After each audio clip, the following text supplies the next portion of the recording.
And welcome to our YouTube channel जिसका नाम है देव दिशा YTC DD।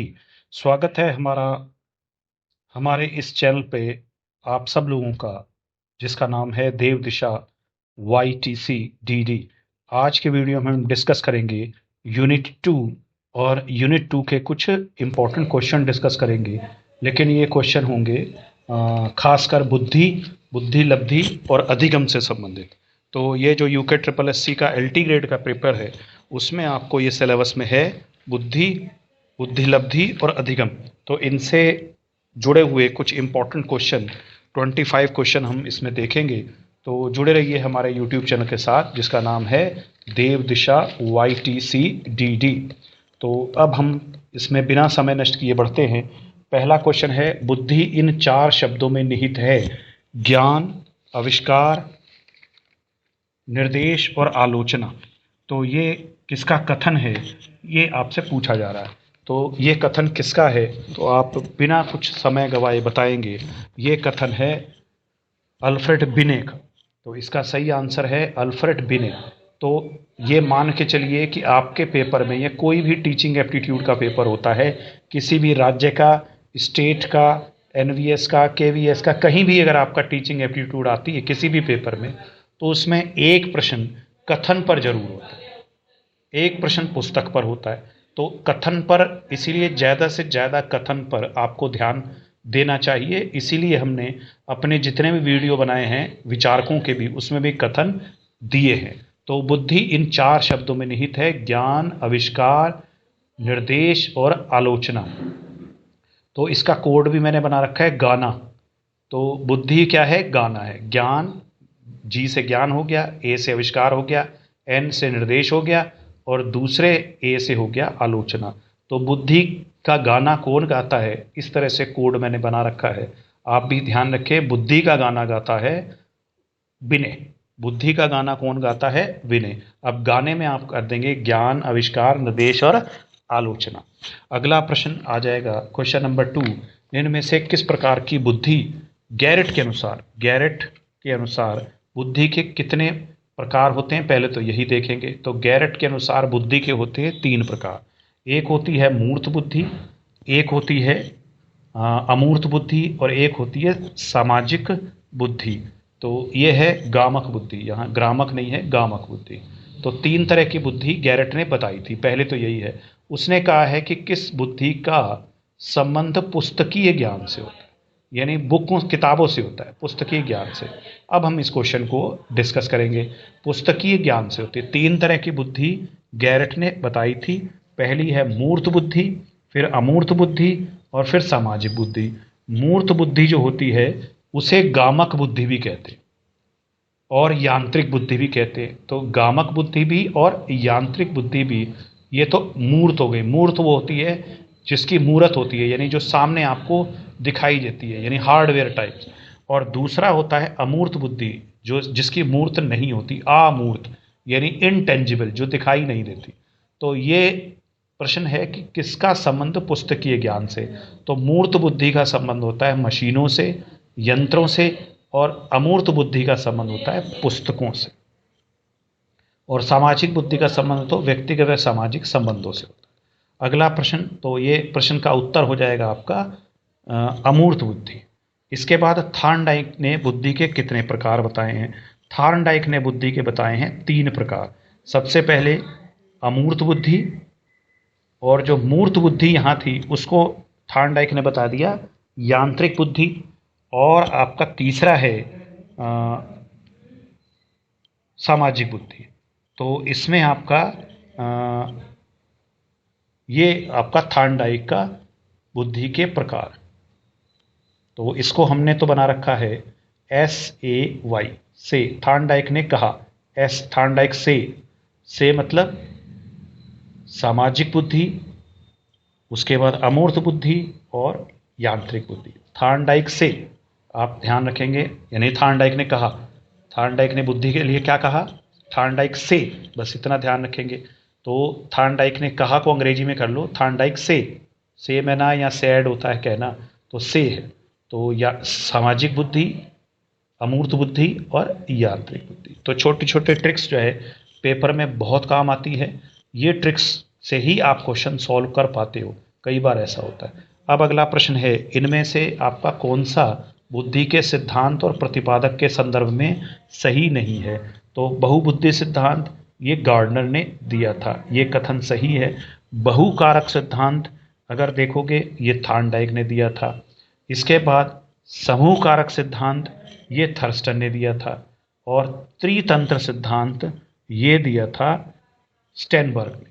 तो ये बिने ने नहीं दिया बल्कि स्टेनबर्ग ने दिया। तो यहाँ पर ये कथन आपका गलत हो, यानी ये सुमेलित नहीं है। यही आपसे प्रश्न पूछा है कि कौन सा ये सुमेलित नहीं है, तो आप बताओगे त्रितंत्र। त्रितंत्र किसने दिया है? त्रितंत्र सिद्धांत दिया है स्टेनबर्ग, ध्यान रखेंगे। और मैंने आपको इसका कोड पिछले वीडियो में बता रखा है, आप पिछले वीडियो को देख सकते हैं। अगला प्रश्न है, अंग्रेजी वैज्ञानिक स्पीयरमैन ने सबसे पहले तो बता दें बुद्धि का द्विकारक सिद्धांत दिया था। इन्होंने अपने द्विकारक सिद्धांत में कहा था कि बुद्धि के दो प्रकार होते हैं। एक आपका सामान्य कारक होता है, यानी सामान्य कारक होता है जिसको आप बोलते हैं जर्नल फैक्टर यानी जी फैक्टर, और एक बुद्धि का होता है विशेष कारक जिसको हम कहते हैं एस फैक्टर। तो दोनों से बुद्धि मिलकर बनी होती है। अब इनमें से कौन सी योग्यता कारक अर्जित योग्यता होती है?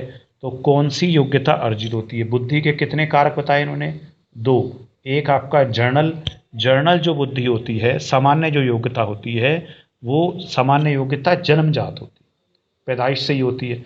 और दूसरी विशिष्ट योग्यता जो होती है जिसको हम कहते हैं एस, यानी इस पे जो स्पेसिफिक योग्यता, वो आपका होती है, आप अर्जित करते हो।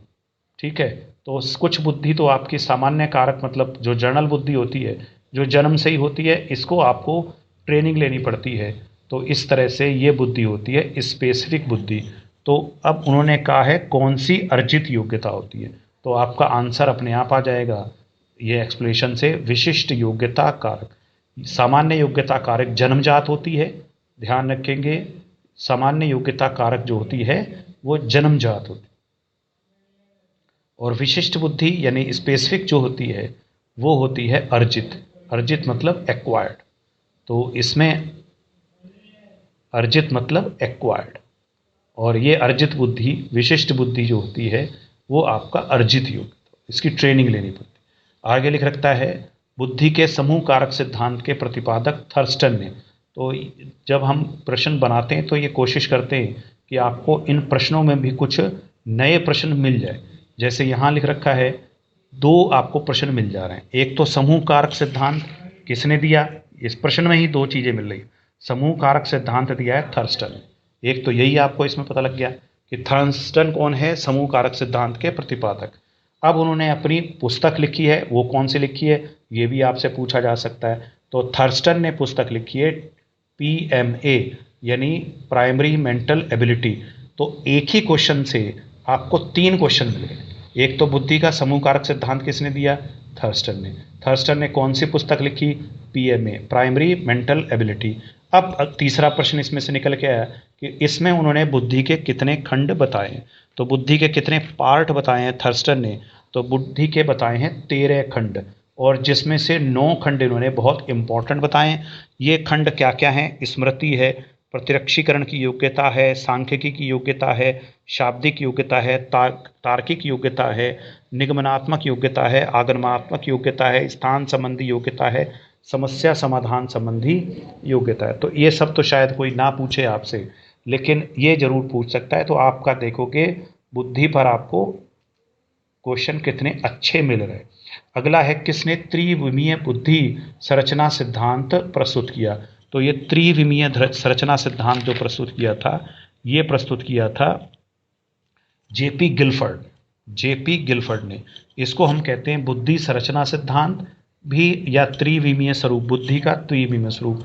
इन्होंने कहा था कि बुद्धि में 5 गुणा 6 यानी 5 × 6 तो बुद्धि जो होती है वो कितने प्रकार होती है? 5 × 6 यानी आपका 180 टाइप ऑफ मानसिक योग्यता होती है। ये गिलफर्ड ने बताया था। अब ये 5 × 6 × 6 क्या है, तो आपने वैसे पढ़ रखा होगा जब बीएड किया है या तैयारी कर रहे हो आप। 5 यहाँ होते हैं 5 सामग्री, 6 संक्रिया, ठीक है, और 6 जो होते हैं वो प्रोडक्ट होते हैं। इनका मल्टीप्लिकेशन ही करके 180 आता है। और ये 180 टाइप की गिलफर्ड ने कहा था कि 180 टाइप की मानसिक योग्यता हो सकती है और 180 टाइप की ही जो विभिन्न प्रकार के कार्य में संलग्न हो सकते हैं। तो ये आपको प्रश्न मिल गया, जेफी गिलफर्ड, प्रश्न का उत्तर आ गया। अब आपका अगला क्वेश्चन है, निम्न में से किसने कहा कि मानवीय योग्यताएं एक क्रमिक रूप में व्यवस्थित रहती हैं?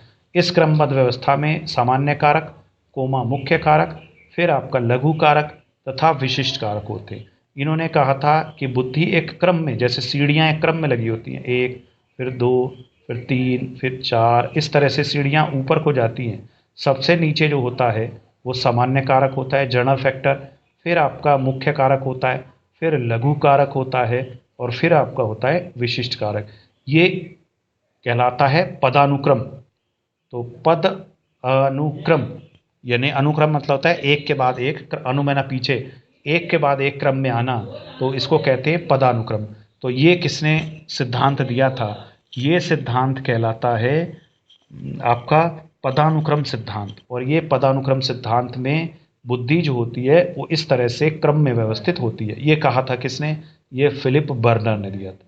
तो इस तरह से फिलिप बर्नर हुए पदानुक्रम सिद्धांत के प्रतिपादक, ये ध्यान रखेंगे। अब लिखा है बुद्धि के त्रितंत्र सिद्धांत। अभी थोड़ी देर पहले ही आपको बताया है कि बुद्धि के त्रितंत्र सिद्धांत किसने दिया है? बुद्धि का त्रितंत्र सिद्धांत दिया है रॉबर्ट स्टेनबर्ग। रॉबर्ट स्टेनबर्ग, बुद्धि का त्रितंत्र सिद्धांत दिया है रॉबर्ट स्टेनबर्ग। रॉबर्ट स्टेनबर्ग, 2-3 बार आप इस रिपीट करेंगे। त्रितंत्र किसने दिया है? स्टेनबर्ग। स्टेनबर्ग, बुद्धि का त्रितंत्र सिद्धांत किसने दिया है? स्टेनबर्ग। इसके 3 उप सिद्धांत हैं। त्रितंत्र में 3 सिद्धांत हैं। एक पहला जो त्रितंत्र सिद्धांत में, यहाँ थोड़ा सा गड़बड़ है, संदर्भात्मक है। संदर्भात्मक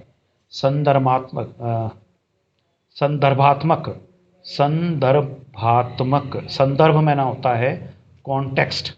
तो कोई भी जो बुद्धि होती है वो किसी एक पर्टिकुलर कॉन्टेक्स्ट में रह के, जैसे पर्टिकुलर कॉन्टेक्स्ट में हम रह के बात करते हैं तो उसको हम कहते हैं संदर्भ। और यहाँ बुद्धि जो है वो संदर्भगात्मक बुद्धि है।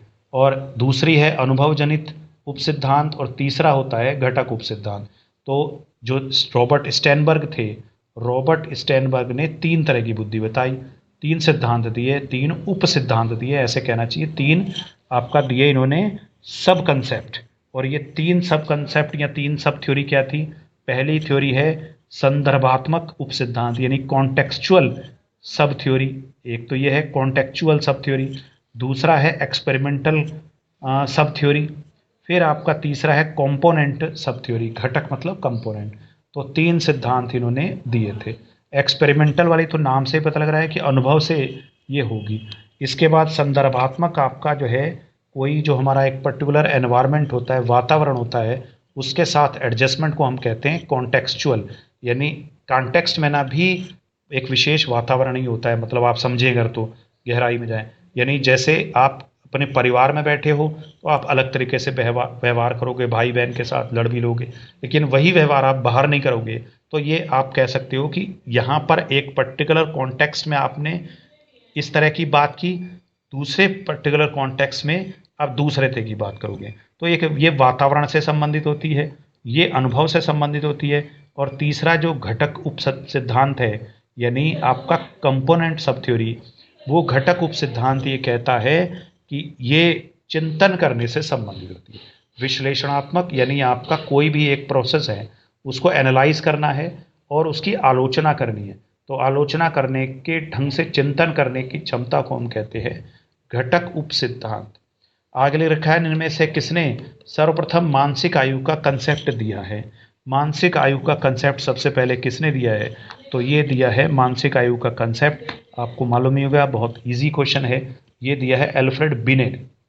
अल्फ्रेड विने। और आप जानते हो विने ने ही, अल्फ्रेड विने और थियोडर साइमन ने, दोनों ने मिलके पहली बार बुद्धि परीक्षण का निर्माण भी किया था।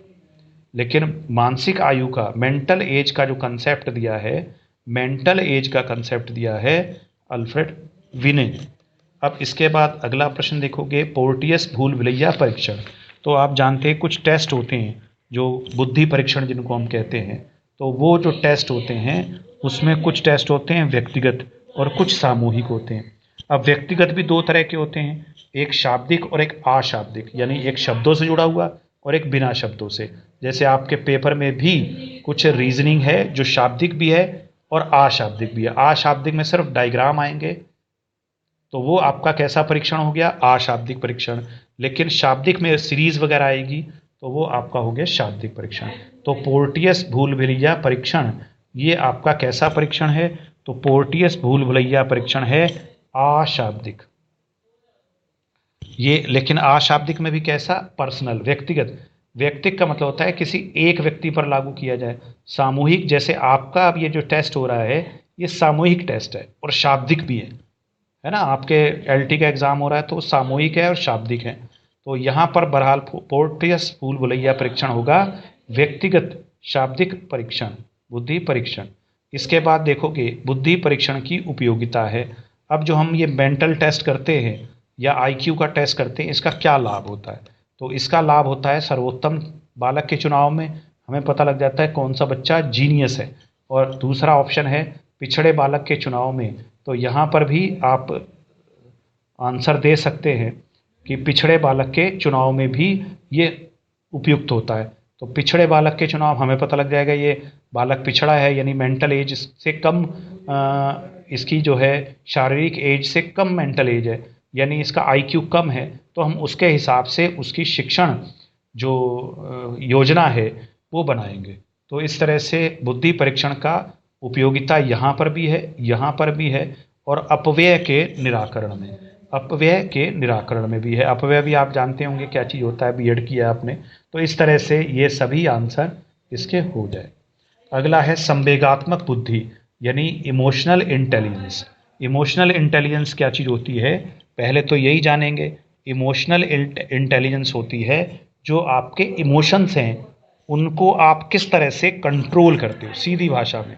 तो अपने इमोशंस को, जैसे आपको गुस्सा आता है तो आप इसे कैसे कंट्रोल करते हो, यही इमोशनल इंटेलिजेंस है। अगर आप अपने गुस्से को, अपने प्यार को, अपने आंसुओं को नहीं रोक पा रहे, इसका मतलब आप इंटेलिजेंट नहीं हो।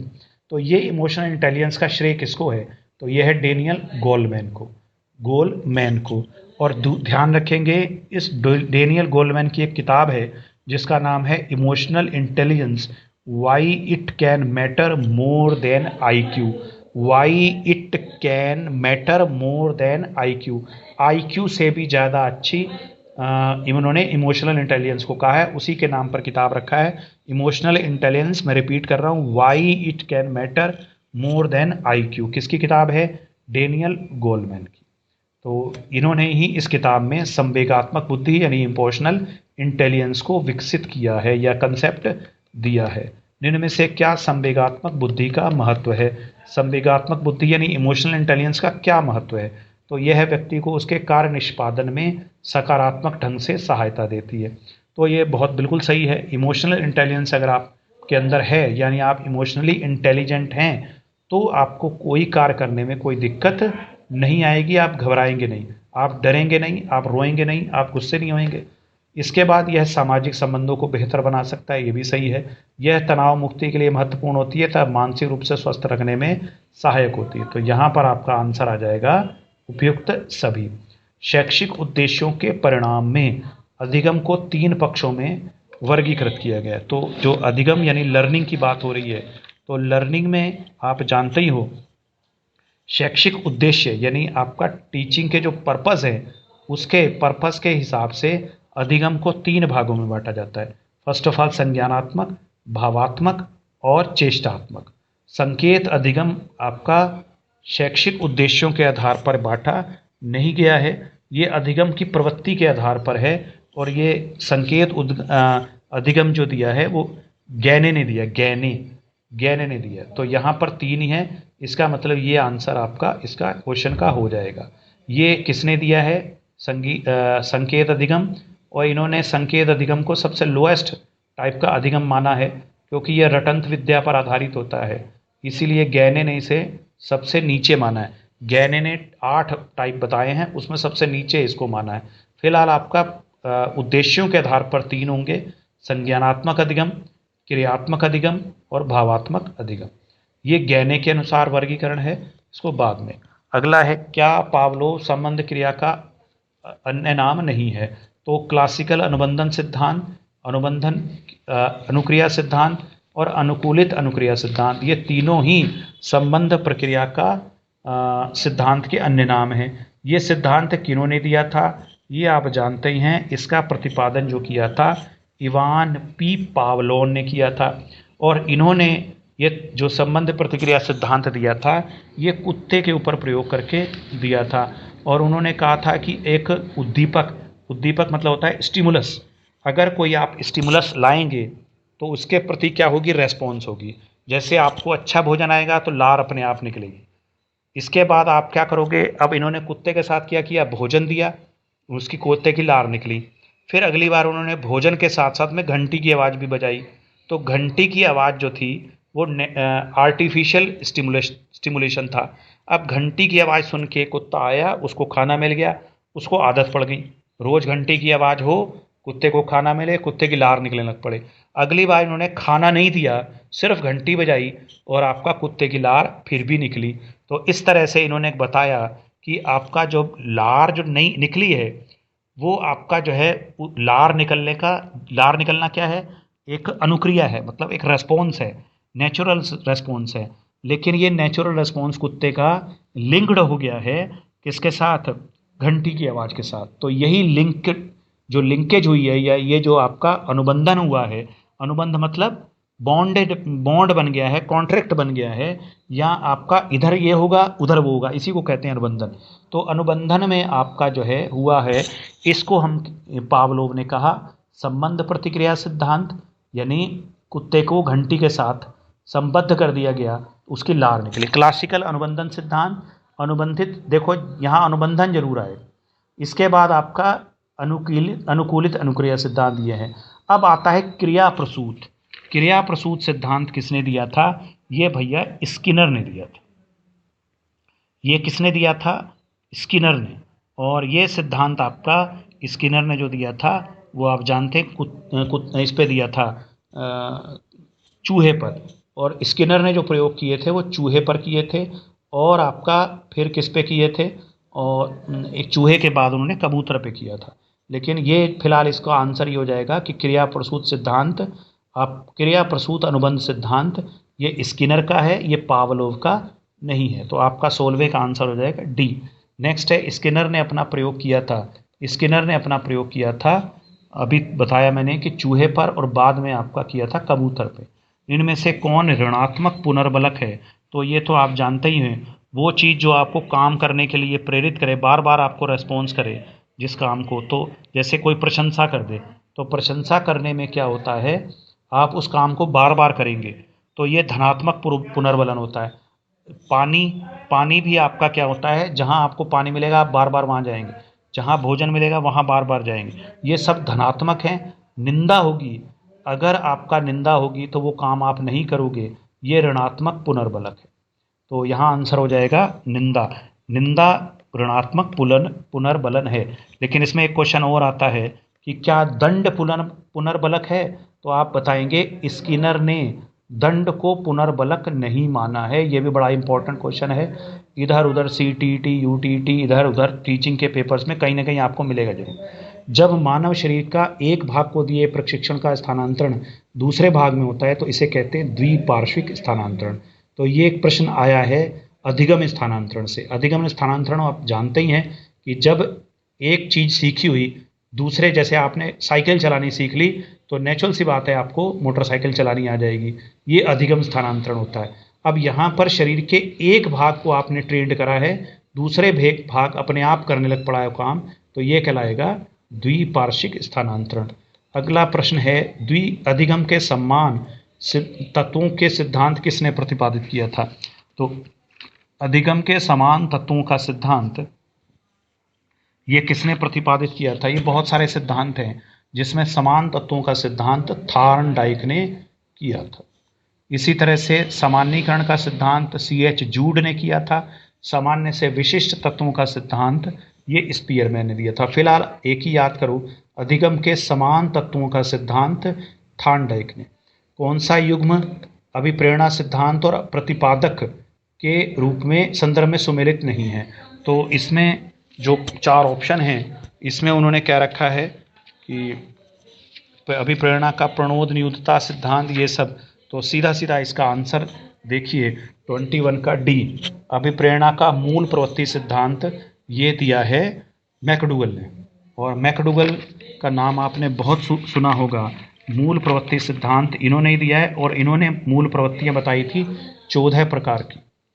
ये भी आपका क्वेश्चन आ जाता है कि मैकडूगल ने कितनी प्रवृत्तियां बताई, तो 14। इन प्रवृत्तियों के आधार पर ही आपने सुना होगा, इन प्रवृत्तियों के आधार पर जो मैकडूगल थे उन्होंने आगे वो बताए थे।